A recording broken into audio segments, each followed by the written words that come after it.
പിന്നൊരു വാക്ക് എന്താണ്? ആനത്തെ അതൊക്കെ നിങ്ങൾ എപ്പോഴും കേൾക്കുന്നില്ല. കാട്ടുന്ന് നൂറ്റാണ്ടുകളോളം ഒരേ വഴിക്കാണ് ആന. ഒരിക്കലും ആന വഴി മാറില്ല, വഴി മാറ്റില്ല. ഒരേ വഴിക്ക് അവരുടെ സമയത്തിന് അവരിങ്ങോട്ട് വരും, പിന്നെ അവർ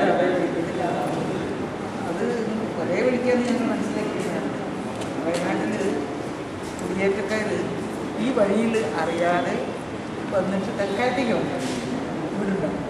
ആന വരുമ്പോൾ ആ ആന വീട് തട്ടി ആന നേരെ വഴി ആളുണ്ടെങ്കിൽ നമ്മളെ പിന്നെ കരുതി വെച്ചിട്ടുള്ളൂ. അതായത് ആളൊന്നുമില്ല, അവർ ചവിട്ടിയതാണ്, അത് വഴിയുണ്ട്. പുല്ല് തട്ടിക്കളഞ്ഞിട്ടുണ്ടെങ്കിലും ഈ ആന നടക്കുന്ന സ്ഥിരം വഴിയാണ്, നൂറ്റാണ്ടുകളായിട്ട് നടക്കുന്ന വഴിക്കാണ് ആന കാട്ടുന്ന മറ്റൊരു കാട്ടിലേക്ക് പോകാൻ വയലിലേക്ക് വരാനാണെങ്കിൽ വേറെ കുടുംബത്തിലേക്ക് പോകാൻ പിന്നെ എന്താണ്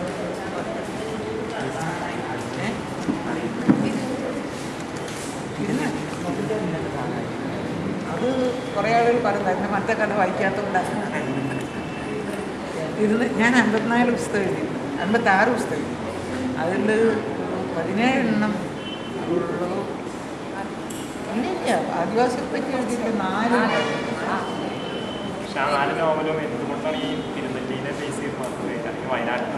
അക്കാലത്ത് അത് ഞാൻ ആദ്യകാലം എടുക്കുന്നു. അപ്പോൾ വയനാട്ടിൽ എനിക്ക് വയനാടേക്ക് വേറെ ബന്ധം. ഞാൻ കോഴിക്കോട്ടുകാരിയാണ്. വെക്കേഷൻ തിരഞ്ഞെടുക്കാൻ കാരണം എൻ്റെ ഒരു ഫ്രണ്ട് പറഞ്ഞു ഒറിജിനൽ വയനാട് ഒറിജിനൽ വയനാട് എന്ന് പറഞ്ഞാൽ എൻ്റെ ആദ്യത്തെ പ്രാതിനിധ്യം അങ്ങനെയുള്ള ഒരു സ്ഥലമായതുകൊണ്ടാണ് എല്ലാവരും അത്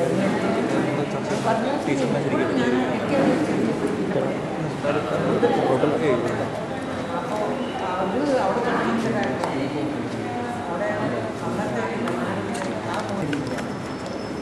അപ്പോൾ അവിടേക്ക് വേറെ ആൾക്ക് വരാൻ പറ്റില്ല. ഭൂമി മുഴുവൻ പണ്ട് ഫേമസ്, ഇപ്പോൾ അപ്പലവാസികളായിരുന്നു. പിന്നെ അത് കൊടുക്കാൻ മാത്രം ഉണ്ടാവില്ല.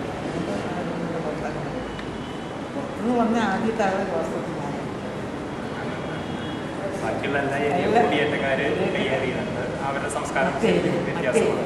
ഈ ഏരിയയിൽ ഒന്നുമില്ല, ആരാധനാശയ ഒന്നുമില്ല. ഈ ഒരൊറ്റ ക്ഷേത്രമുണ്ട്. അത് കേരള ചരിത്രത്തിൻ്റെ തുടക്കത്തിലേ പറയുന്നത് 3 ക്ഷേത്രമാണ്. ഒന്ന് തൃശ്ശൂരിൽ, അല്ല ഒന്ന് കൊടിത്താൻ, ഒന്ന് തിരുനെല്ലി, പയ്യന്നൂർ ഭാഗത്ത് തൃച്ചമ്പലം,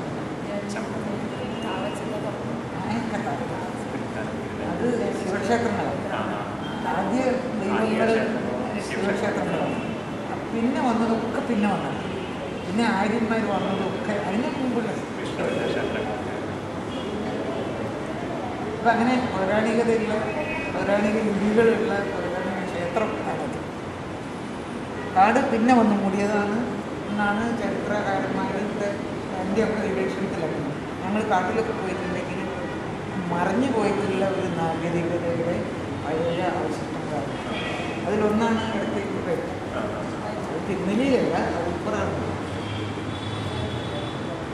ഇപ്പോൾ ശിലായുഗത്തിൻ്റെ കാലത്തെ പ്രസിദ്ധമായിട്ടുള്ള ഒരു സ്ഥലം. പിന്നെ വാക്കുകളുണ്ടെങ്കിൽ വേറെ പന്തൽപ്പാട്ട് എന്ന് പറഞ്ഞാൽ കാവൽ നാടങ്ങളിൽ രാത്രി മൃഗങ്ങൾ വരാതിരിക്കാൻ പുറത്തൊഴിയാൻ പറ്റും. അപ്പോൾ അവർ പൊട്ടിയിട്ട്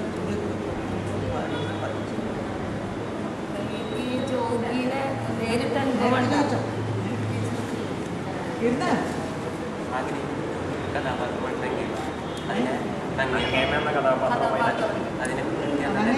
കഥാപാത്രം ശരിക്കും ഞാൻ കണ്ട് പരിചയപ്പെട്ടിട്ടുള്ള ഒരു കഥാപാത്രം അവരടുത്ത കാലത്താണ് അതിനെ വെച്ചുകൊണ്ടൊരു നക്സലൈറ്റ് പ്രസ്ഥാനത്തെ കുറിച്ച് അന്നത്തെ അവരുടെ മകൻ ആ നക്സലൈറ്റ് പ്രസ്ഥാനത്തിൽ ഒരു നേതാവ് വർഗീസിൻ്റെ ഒരു കൂട്ടുകാരനായത് എങ്ങനെയാണെന്ന് പറഞ്ഞാൽ ഇവർ കാട്ടിൽ ജീവിക്കുമ്പോഴും ഭക്ഷണം മതി അവിടെ ഒന്നും കടയിൽ പോകുന്നില്ല. അപ്പോൾ ഏതേ വീട്ടുകാർ തന്നെ സഹായിക്കണം. അപ്പോഴാണ് അപ്പു എന്ന് പറഞ്ഞ കഥാപാത്രത്തിൻ്റെ അമ്മ അവർക്ക് ചില ദിവസങ്ങളിലൊക്കെ ഭക്ഷണം കൊടുക്കും. അവരെന്നോട് ഞാൻ പറഞ്ഞു അവർ ഇരുന്നിട്ട് എന്നെ കാണിച്ചിട്ടുണ്ട് വർഗീസിനെ ഇതിനോടുകൂടി പോലീസായിട്ട് പിടിച്ചുള്ള വഴി അവർ നോക്കിയിട്ടാണ് അവർ പറഞ്ഞു. വർഗീസ് മരിച്ചതിന് ശേഷം ഞാൻ കുഴപ്പമാണ് വർഗീസിനെ തന്നെ ഞാൻ ടീച്ചർ കാവലെന്ന ഈ ചെറുകഥ എഴുതാനുള്ള ഒരു പ്രേരണ എന്തായിരുന്നു? അത് അത്ര വലിയ പ്രേരണയൊന്നും വേണ്ട.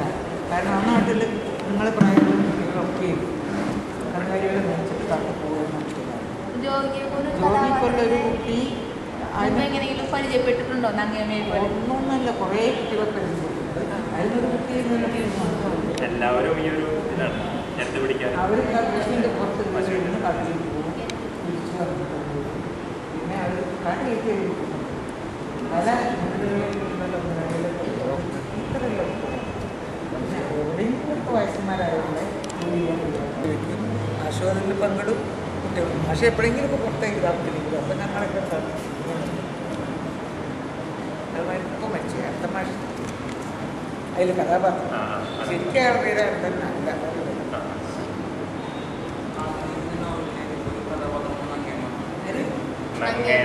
അങ്ങേമ്മ പറഞ്ഞ കഥാപാത്രം ശരിക്കും ആ ഒരു നക്സലൈറ്റ് നേതാവിൻ്റെ അമ്മ എന്ന് പറഞ്ഞാൽ അങ്ങനെയല്ല, അമ്മയുടെ മകൻ നക്സലൈറ്റ് ആയിരുന്നു. അങ്ങനത്തേക്ക് കാട്ടിൽ വന്നത് സമ്പാദ്യം തന്നെ പറഞ്ഞു കാട്ടിൽ അതൊക്കെ വരും വലിഞ്ഞിട്ടു അഞ്ഞു വെക്കും.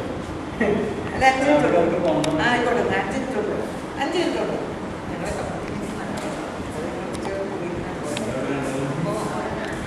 ഞങ്ങളെ അവിടെ അവർ നക്സലൈറ്റുകൾ വരാൻ കാരണം ഒളിഞ്ഞു പറക്കാൻ പറ്റിയ കഥ.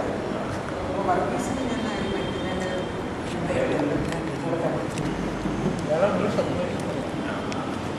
പുറത്ത് ഒരു പുസ്തകം എഴുതിയാൽ അതിനെ ആരൊക്കെ സ്വാധീനിക്കണം? രാഷ്ട്രീയ പാർട്ടി എന്ന് പറയുന്നത് തീവ്രവാദികൾ എന്ന് പറയുന്നത്. ഇപ്പോൾ തീവ്രവാദികളെ പേടിച്ചിട്ട് എന്തെങ്കിലും തുറന്നു എഴുതാനുള്ള ധൈര്യമുള്ള എഴുതാൻ മലയാളത്തിൽ വളരെ കുറവ്. ഒരു വിപ്ലവേരി എഴുതില്ല. മാഷ എന്തുകൊണ്ട് തന്നെ പറയുന്നത് അങ്ങനെയുള്ള തീവ്രവാദം എല്ലാവരും പലരും മതത്തിൻ്റെ മാത്രമല്ല പലരും തീവ്രവാദത്തിനൊക്കെ വഴങ്ങട്ട ലോകമായിട്ട് അതിന് വേണ്ടിയിട്ടാണ് ഇങ്ങനെ ഒരു ബ്ലോഗ് ഞാൻ അതിന് ഉത്തരവാദിത്വം നമ്മൾ മനസാക്ഷി ഏറ്റെടുക്കണം. നമുക്ക് മനസാക്ഷിക്ക് നടത്താത്ത ക്രിമിനലിസം മാത്രം പ്രചരിപ്പിക്കാനോ ഭീകരവാദം മാത്രം പ്രചരിപ്പിക്കാനോ ഉള്ള വേദിയായിട്ട് ബ്ലോഗിന് നമ്മൾ ഉപയോഗപ്പെടുത്തണം. അത് ബുക്കും അങ്ങനെ തന്നെ നമ്മൾ ഉപയോഗപ്പെടുത്തുന്ന മീഡിയയ്ക്കല്ല കുഴപ്പം, ഉപയോഗപ്പെടുത്തുന്ന ആളുകൾക്കാണ്. നിങ്ങൾ ബ്ലോഗൊക്കെ ഉണ്ടാക്കി അപ്പോൾ നമുക്കറിയാലോ കുട്ടികളെങ്ങനെ ചിന്തിക്കുന്നതെന്ന് കാണാം. നിങ്ങൾക്ക് പുതിയ എഴുത്തുകാരോട് ജീവിതം കണ്ടു പഠിക്കുക. പുസ്തകത്തിൽ അധികം വായിച്ചിട്ട് വയ്ക്കുക. പുസ്തകം വായിക്കുന്നതല്ലാണ് അറിവിൻ്റെ ചക്രവാളം എന്ന് ഒന്നുണ്ട്. നമുക്കെല്ലാം നമ്മൾ എഴുത്തുകാർ. ഇപ്പം നമ്മുടെ സമൂഹത്തിൽ ഒരു പക്ഷേ പാർശ്വവത്കരിക്കപ്പെട്ട ഒരു ജനസമൂഹമാണ് ഈ ആദിവാസി വിഭാഗം. അല്ല, അത് നമ്മുടെ സമൂഹത്തിലല്ല, ലോകം മുഴുവനും. ഞാൻ അമേരിക്കയിൽ പോയിരുന്നു, അമേരിക്കയിലും ഉണ്ടാക്കുന്നത്. അപ്പോൾ ടീച്ചറെ, അപ്പോൾ ഇപ്പോൾ നമ്മുടെ അടുത്തിടെ ആദിവാസികളുടെ ഉന്നമനത്തിന് വേണ്ടി പല പദ്ധതികളും നമ്മൾ ആസൂത്രണം ചെയ്യപ്പെട്ടിട്ടുണ്ട്. പക്ഷേ അത് ഫലപ്രദമായി ഇതുവരെ പ്രാവർത്തികമാക്കപ്പെട്ടിട്ടില്ല. ഇപ്പോൾ ഈ അടുത്ത് തന്നെ നമ്മൾ പത്രങ്ങളിലൊക്കെ വായിച്ചു ഈ ആദിവാസികൾക്ക് പതിച്ചു കൊടുത്തുള്ള ഭൂമി പല കമ്പനികളും കയ്യേറുന്നു എന്നൊക്കെ വരുന്നുണ്ട്. അപ്പോൾ അവരോടുള്ള ഈ കടന്നു കാര്യത്തിനെ കുറിച്ച് ടീച്ചറുടെ അഭിപ്രായം? അത് ആരഭിപ്രായം